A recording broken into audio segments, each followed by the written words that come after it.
What if chaos wasn't the enemy, but the purest state of the universe? What if greed, injustice, and stubbornness weren't human flaws, but living creatures exiled to the edges of the ancient world?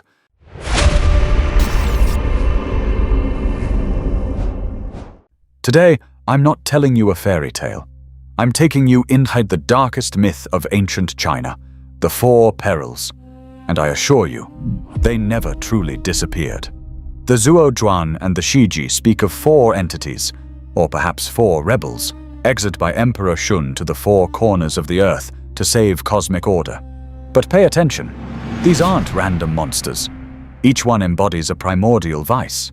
And the classical sources, from the classic of mountains and seas to the Zhuangzi, leave us traces that completely overturn our concept of good and evil. Hundun, Primordial Chaos. No eyes, no ears, no nose, no mouth, just a yellow sac, its aura a fiery red like cinnabar. 6 legs, 4 wings. It moves without direction, yet the Shanhaijing states it clearly. It knows dance and song. But how is that possible? In the Zhuangzi, Hundun isn't a monster. It's the lord of the center, guardian of a primordial state where everything was united, undifferentiated, and in balance.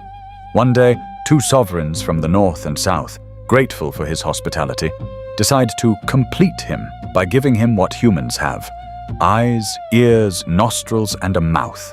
One by one, they carve open the 7 orifices. But on the 7th day, Hundun dies. The meaning is clear. When you force nature into a mold, when you impose artificial order on something already harmonious, you destroy it. Yet in the Confucian vision, this same chaos is seen as a threat to be banished. That's why, according to ancient chronicles, Emperor Shun exiles it to the edges of the world. But a doubt remains.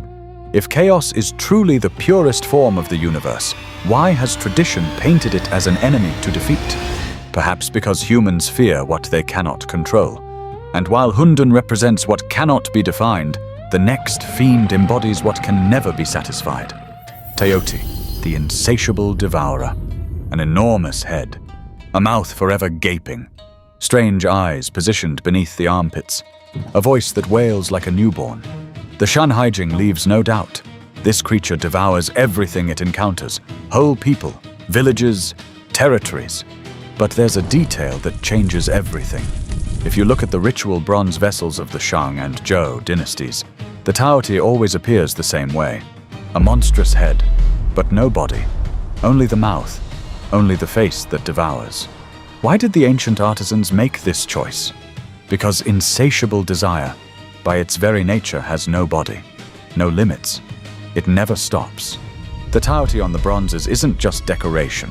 It's a visible warning during sacred rituals. Those who live only to accumulate and consume, in the end, consume themselves. Greed doesn't make you richer, it devours you from within. Now think about our world. Reckless consumerism, endless accumulation, the hunger for resources that destroys the planet. Don't you see the same ancient mechanism repeated on a global scale? But if the Taotie represents visible excess, the hunger you can see, the next fiend embodies something more subtle and dangerous. Something that doesn't devour bodies, but corrupts souls. A creature that knows not satiety, but injustice. Qiongqi, the winged tiger of injustice. Mighty wings, shaggy fur, a cry that echoes the howl of a stray dog. But its strength isn't in its claws.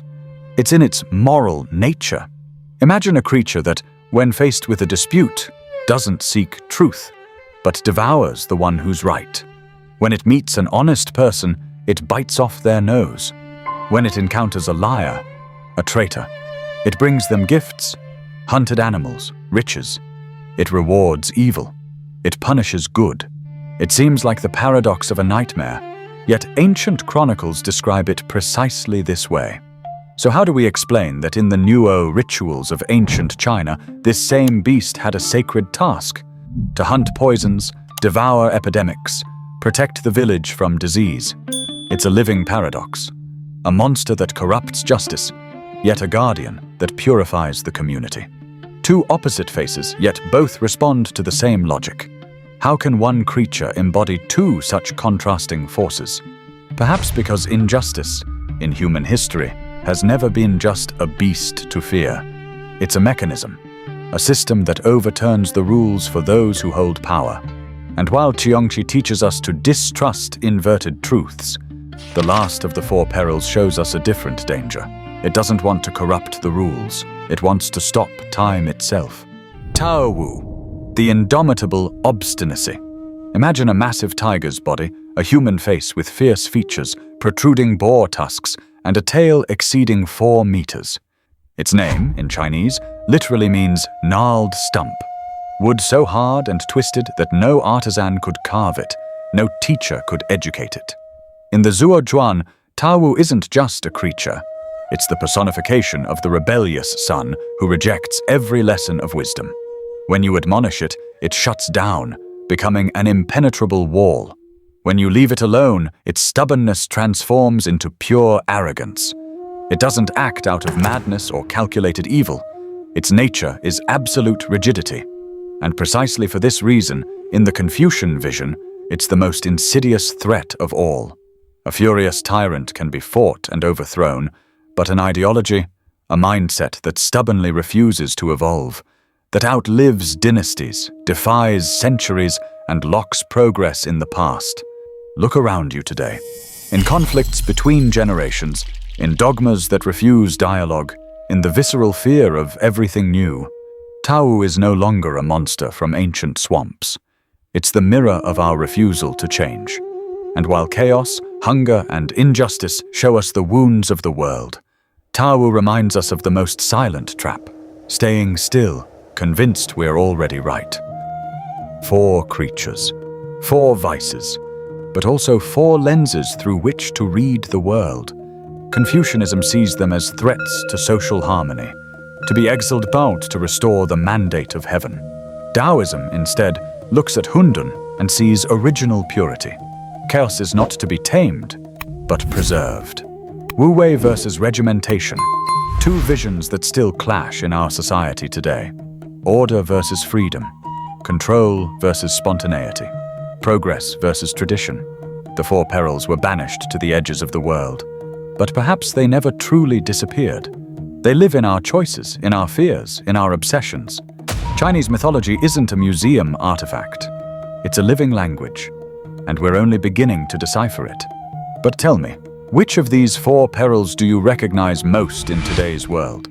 The chaos that defies definition, the insatiable hunger, the injustice that rewards the wicked, or the obstinacy that blocks progress? Write it in the comments. I read and reply to every single one. And if you want to explore other forgotten creatures, subscribe to the channel and hit the bell. Thanks for journeying with me. Until the next adventure.